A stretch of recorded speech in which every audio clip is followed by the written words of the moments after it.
Well, this morning we've got Mr. Gbenga Olapo Ashim, who is the chieftain of the APC. He's aspired to get that #1 position himself once upon a time. Good morning. Thank you for coming on today. My pleasure to be here. Good morning. But clearly, you'll understand how some of these things play out because, I mean, haven't tried to get it yourself. So you know perhaps sometimes how some of these things happen. But in terms of what is playing out now within the ruling party, for those who are watching, they may be a little surprised. But for you, would you say that, well, this is normal, or you feel, okay, well, some parts of it did surprise me?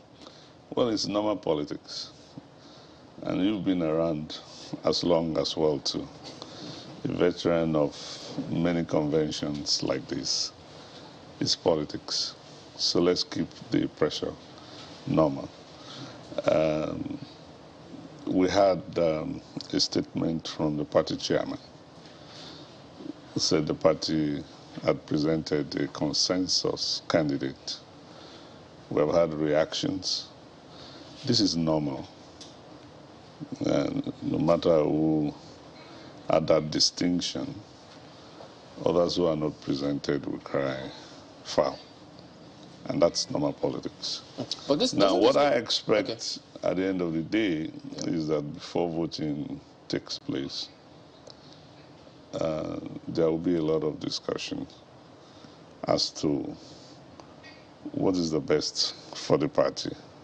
And I believe that all the contestants who, in their own individual rights, are eminently qualified to be president, at the end of the day, will have a talk with themselves, and we will have a peaceful convention that will give victory to the APC. At what point do they draw the line between what is best for the party? Because it looks as if there are different blocks who are angling for this. They put personal interest first before that of the party, and sometimes they disguise personal interest with the toga of what's best for the party. Well, we have a party chairman who is the head of the party, and the supremacy of the party, you know, is equally expressed by him. You know, this is not the first time you're going to have this sort of things. In 1979, I mean, you had people like Alhaji Maitama Sule, eloquent, popular, been going around the country, was a favored candidate. You had people like Dr. Olushola Saraki. You had people like Chief M.K.O. Abiola, who had been financing the party and who had a sense of, I've done a lot for this party. But at the end of the day, you have people like Chiroma, Alhaji Chiroma, who was supported. He was CBN governor at the time, and he had a lot of profile and well-loved by many. But at the end of the day, the party felt in their own analysis that they needed to bring somebody fresh, given the permutation on the ground. And you had President Shehu Shagari then, who was just a senatorial candidate. He was in fact not in the race. He was drafted in the race, and the party spoke to everybody, please back down. We have to win this election before we can implement anything. Initially, a lot of cry, I don't agree. But everybody talked to each other, and they accepted the decision of the party. President Shagari, who was not even a candidate at all, came in. And that's what the supremacy of the party means. Is that similar to what is going on with Senator Lawan right now? I think so. I think this is similar to it. And my advice is, don't lose your cool on this. Let no one get high about it. For those who are watching, it's just normal politics between politicians. When you say don't lose your cool on this, what precisely are you speaking to? Is it the delegates who have come to elect a candidate for the party that you're speaking to, or are you speaking to Nigerians in general who will have to choose between whoever emerges from your party and you know, the other people that will emerge from other political parties? Now, my message, because I've seen a lot of stuff, you know, some folks trying to ethnicize this matter. If you saw the statement that's been credited to some governors from a section of this country, and you would wonder whether we're still talking about the same country, the same party, where what should be the basis of choice should be competence. All the contestants are eminently qualified, including Lawan. But above all this will be with what is going on. The PDP has had its own primary, so that's the major party. You have other smaller parties having their own candidates. Now, all this will determine what the party's final strategy will be. It's not going to be only whether they are the most qualified or the best. Yeah, that's important. All right? A lot of other factors will come in. How do we market this candidate in this scenario and get a victory for the party? I believe this must have informed what the party did. And delegates, when you say the party, just a moment. Yeah. When you say the party, we've seen members of the NWC deny the current chairman. In fact, before now, we had heard that he was running a one-man show. Other members of the NWC seem to have been complaining about the chairman of the party. And it would seem that this decision which he has, you know, enacted, or will I say thrown up now, is a one-man decision. Even the president has said, I do not have an anointed candidate. So what precisely is going on? Is this his own personal decision, what he deems best for the party, or is this a decision that members of the NWC, as well as a result of a general consultation within the party? That's a very good question. I've been in party administration since 1996. I was publicity secretary of a national party.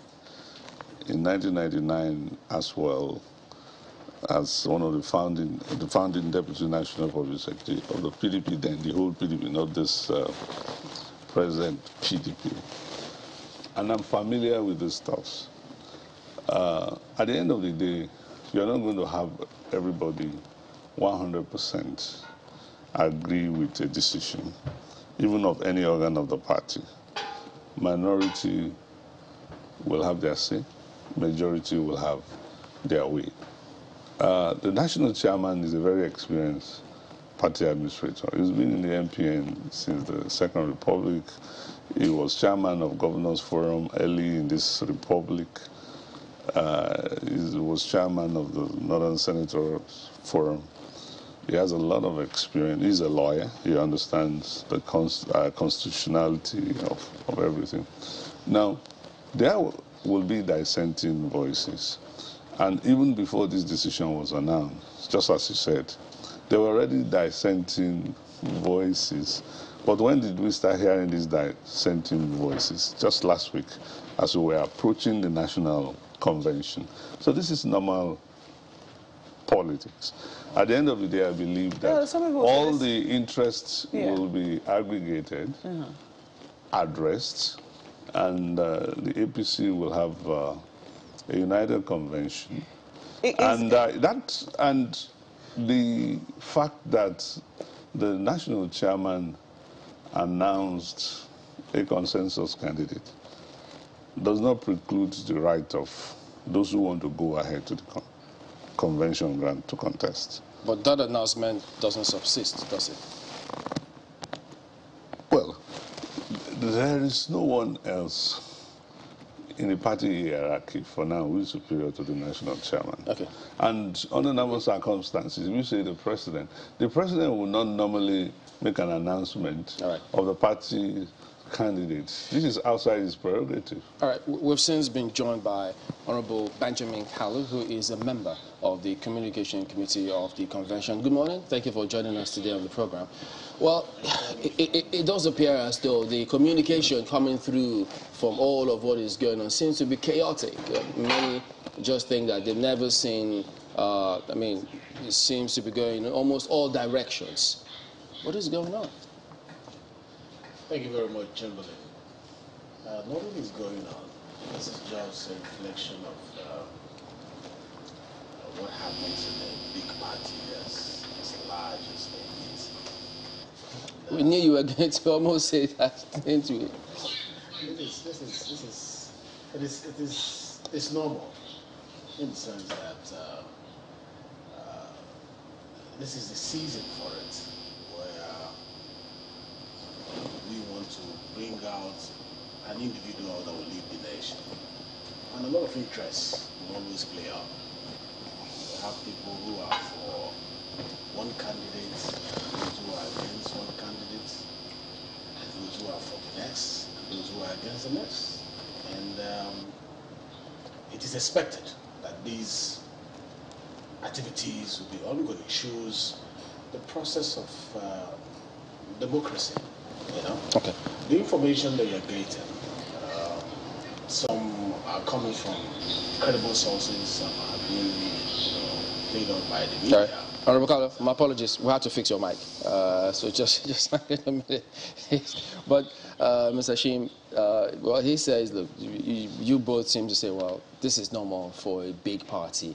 But is it normal for a chairman to announce a candidate and then after a while, you see some recanting, you see governors come together as a bloc and say, no, that is not the case? You see, with due respect, governors don't constitute a distinct organ of the party. All right? But we know that they can put their foot down and have their way. They are an interest group, all right, in the party, just as you have the National Assembly caucus, and just as you have the youth caucus, just as you have the women caucus. Now, it's unfortunate that we have come to a stage in our democracy where just people can constitute themselves into an organ of the party. Are you downplaying their importance? No, not to because the president met with them, seeking their cooperation. Well, they have the right, as an interest group, those who have spoken, to speak. But they don't constitute an organ of the party. In other words? They don't constitute a constitutional organ of the party. And it's not the first time we're going to have governors in this democracy. Alhaji Abdullahi Adamu himself was governor 20-something years ago. He was a two-time governor. He's been senator, he's been minister, he's been everything. So are you saying they will have no impact, no significant impact in what will go on today? I have not said that. What I merely said is that the party will listen to all its constituents, accommodates their views, aggregates their views, and at the end of the day, reflect such in the management mechanism of the implementation of its decision. A decision has been announced. So who did they consult is the question. If the governors, who are a powerful and influential group within the party, even though they're not an organ, and the president has said that he has no anointed candidate, who precisely did the national chairman consult? Well, I would believe that the statement that came from one of the officials in the presidency is a normal statement you should expect in this kind of situation. You need to de-escalate for people to get together to talk. And I will put that statement within that context.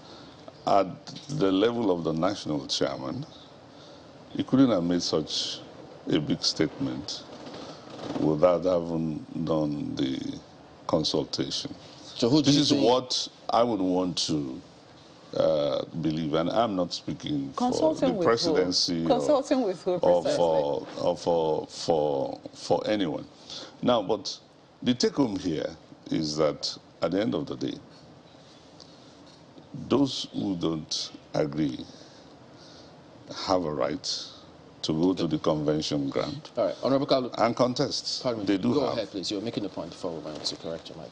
Yeah, so I was saying that it's expected that we have this kind of conversation going on, both within the party and outside the party, because Nigerians are interested in what is happening in the APC, knowing fully well the capacity we have to produce the next president.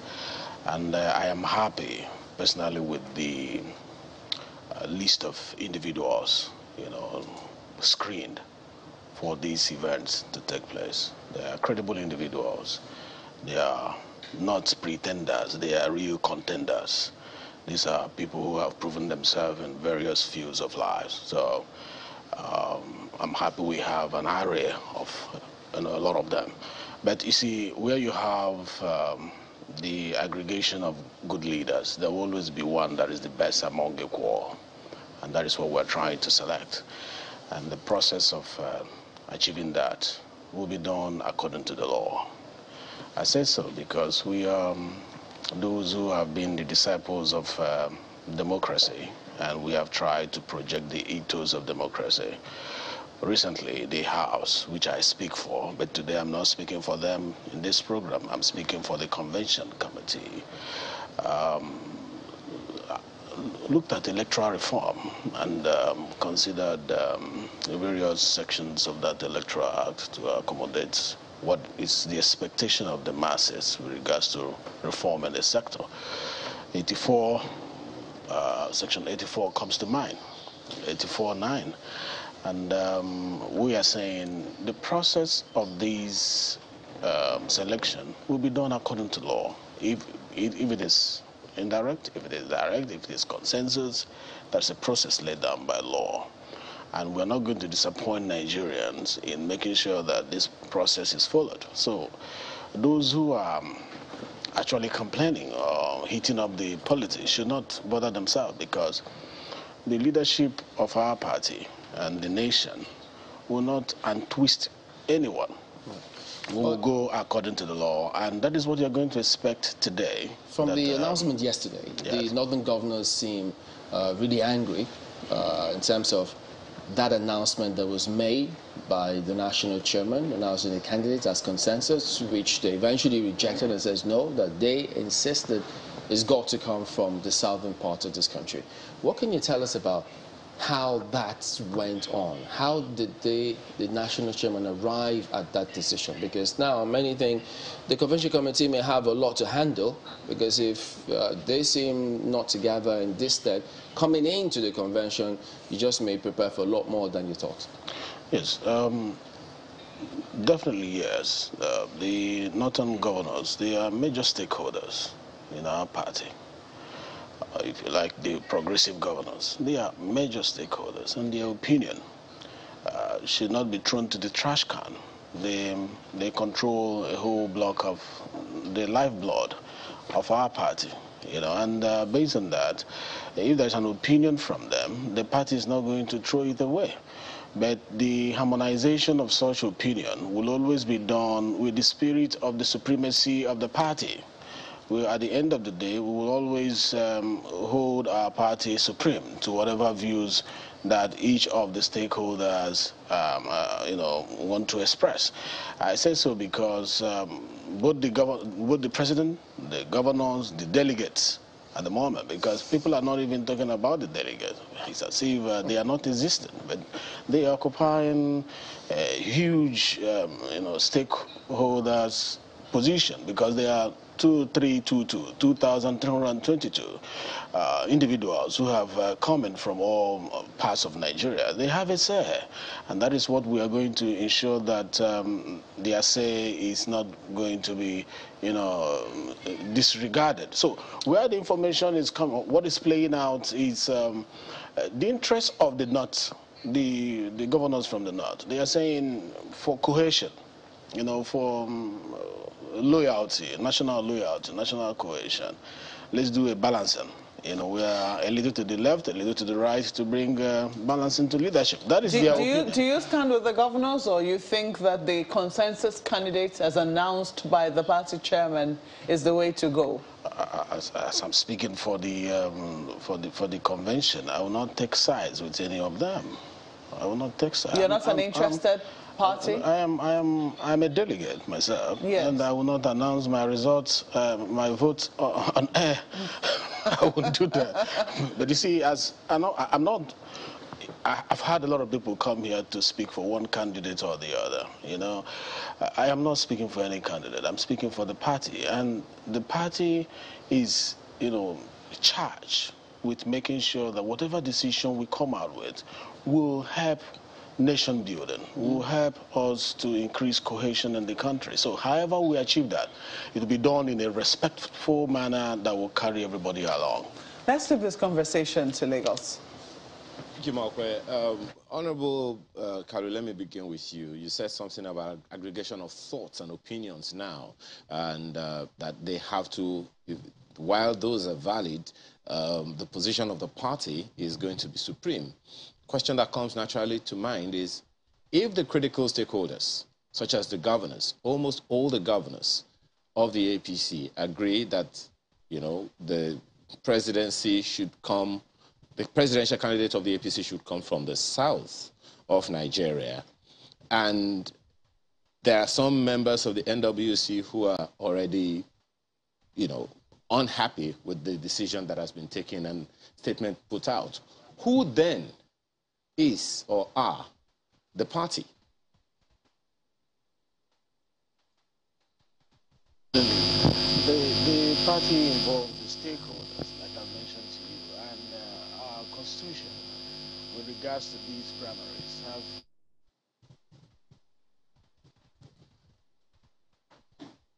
Can you hear me, Honorable? The delegates. You have the delegates, you have.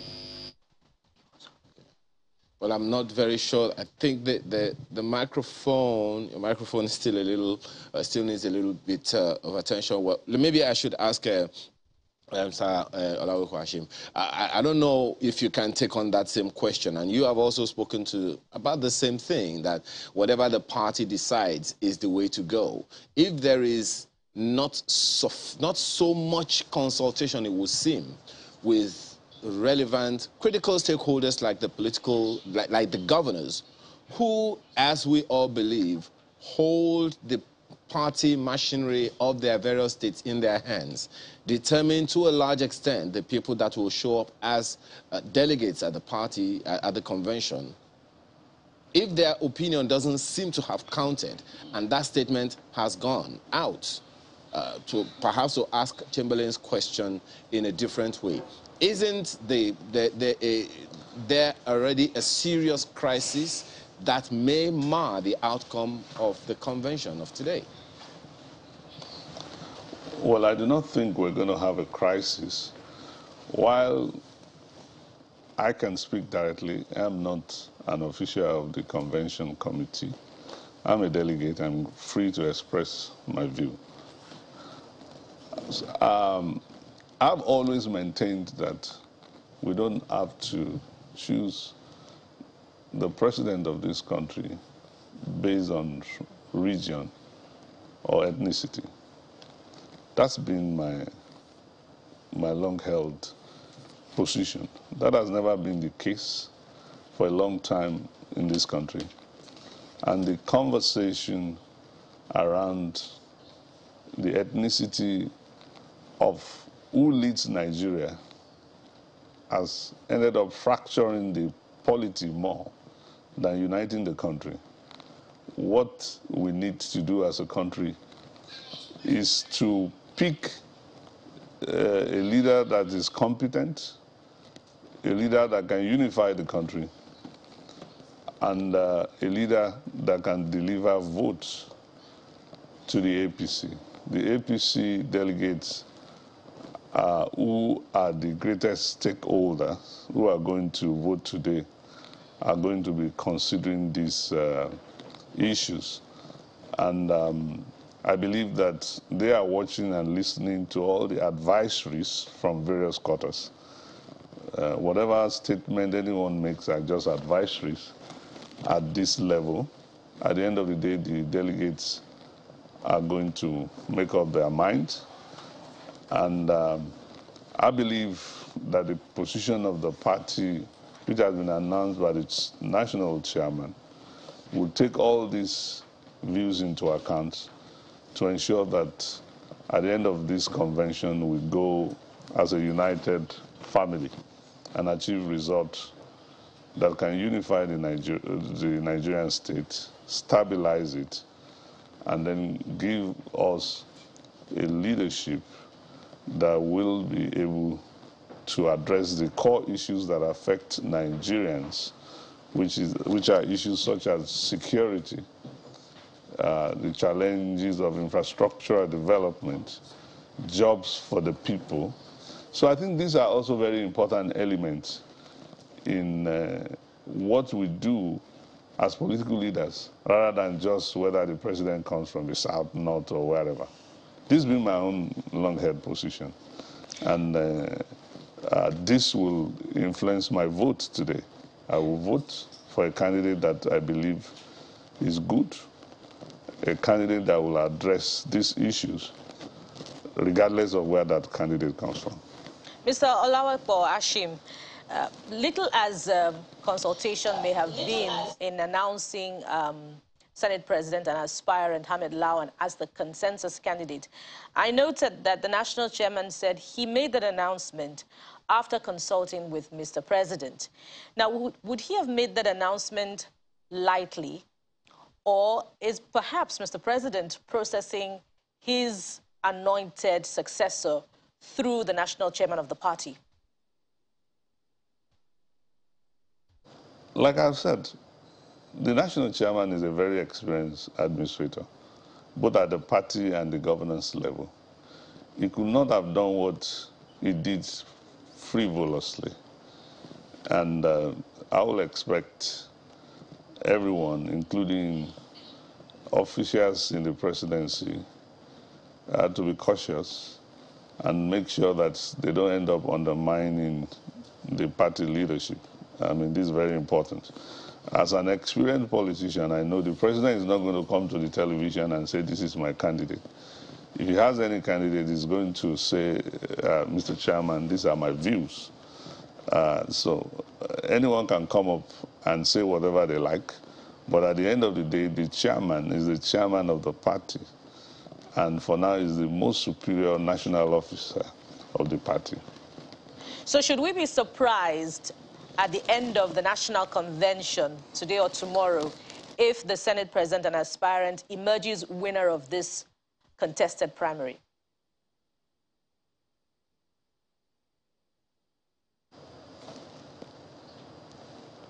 Sorry, I didn't. Mr. Olawepo Ashim, I'm sorry you didn't hear that, but it's very straightforward questions. Should we be surprised that Senate President Ahmed Lawan emerges the winner of this primary at the end of today or tomorrow, even though he's not tipped to win? Well, I don't know how you come about who is tipped to win. It's a process, and in politics, 24 hours is a long time. But I think it has a lot of momentum, and what is necessary is to do a lot of confidence building. He's an accomplished gentleman. He has a PhD in the United Kingdom since 1996. He's well educated. He's experienced. He's worked in public sector as well as in politics. He's a minority from the north. He's not a Fulani or Hausa man. All right, he's from Bade, a very small, tiny ethnic group.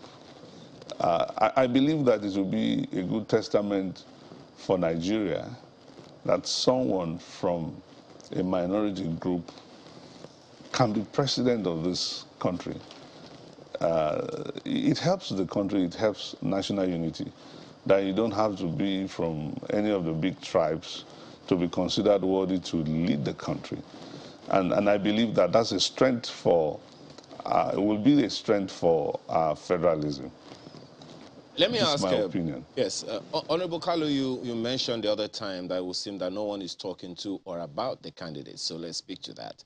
There's the contention that's been going on for a while that a sizable number of delegates may not be as educated as necessary concerning the assignment that they are, tipped or pitched to take on or to undertake at this convention today. Many pictures, have been around concerning the type of people that emerged as candidates from various parts of the country.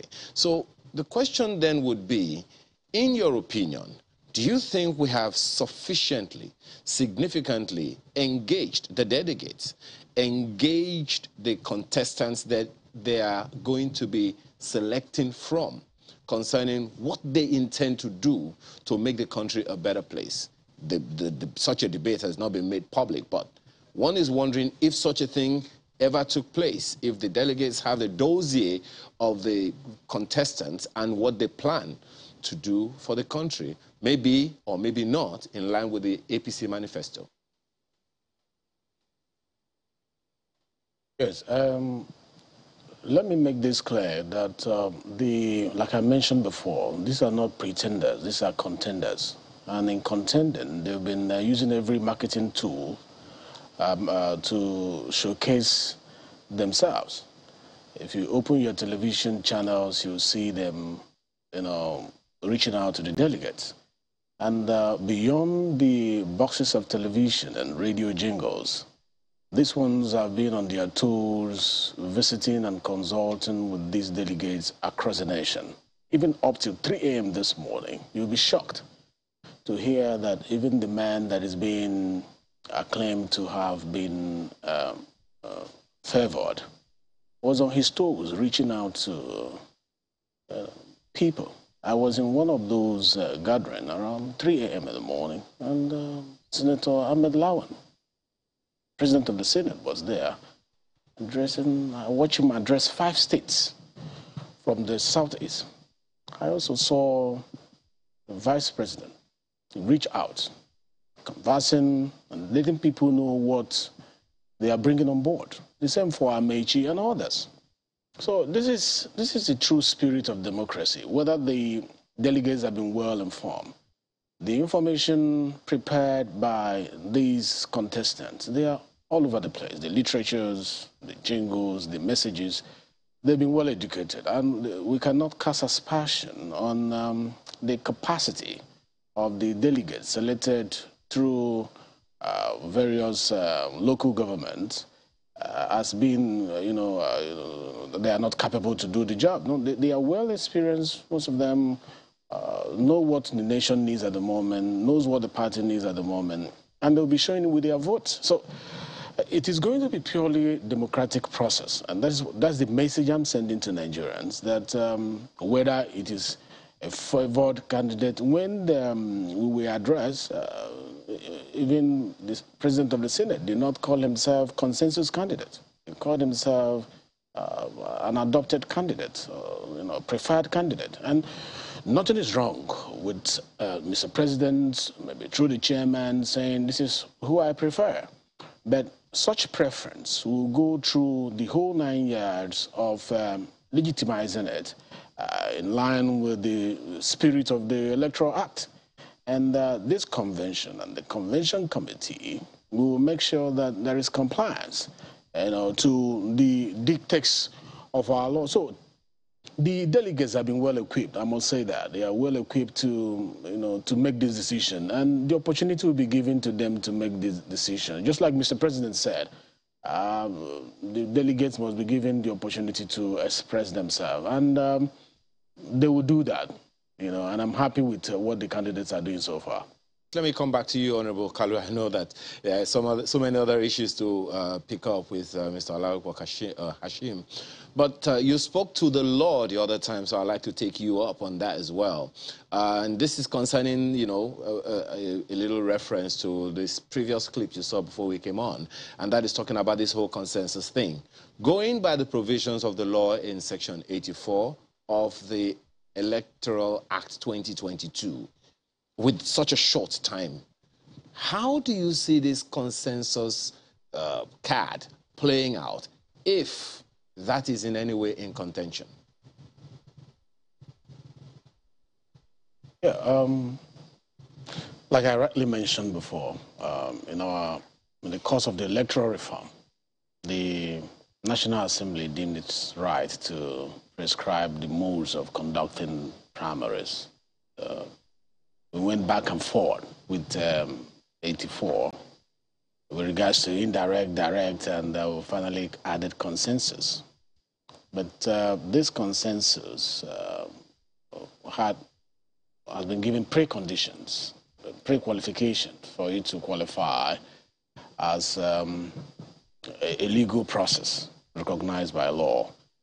And 84.9a talks about those who are participating in the election to write a letter stating that they are accepting the consensus and they are maybe declaring they are no longer going forward. 84.9b says, in addition to that, they have to also include in that letter a separate letter saying that this is the candidate they are giving, they are nominating for the consensus. And then 84.9c says where that a single individual among all of them says, I am not writing any letter, I am not nominating, the process will go back to either direct or indirect. And like you asked, seeing the short period, is it achievable? I'm sure that's your question. And I had said that before, that Mr. President, we've not heard from him saying, this is my consensus candidate. But even if that is the position, it must be legitimized through the process and the spirit of that 84.9a, b, c.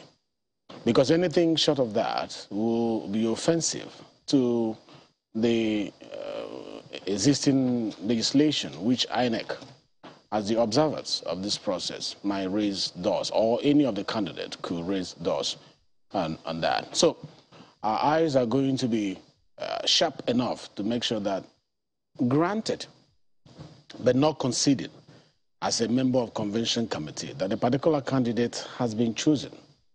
The process of that candidate being accepted by all the delegates must be put in place to ensure transparency, to ensure accountability, to ensure competitiveness, to ensure that at the end of the day, what we have is a credible process that will help us raise our shoulders when the review is done by members of Committee of Nations. Because, as you see, we're not just doing this for Nigeria. We're doing this and we are conscious of the fact that in our effort to advance our democracy, a lot of nations, a lot of organizations are monitoring how we went about it. And Mr. President is conscious of that. And he's always out there to make sure that transparency, he doesn't interfere so much. And I'm sure in this one, he's going to, like he has said, the delegate's voice must count. And that is what we are walking into this convention with. My colleague here, who as a delegate has a right to speak on where he stands on this issue, might do that. But for me as a convention, as a member of the convention committee, that ought to be unbiased. You know, my position remains that we stick to the provisions of the enabling legislation to make sure that whatever we conduct through this process will be above board.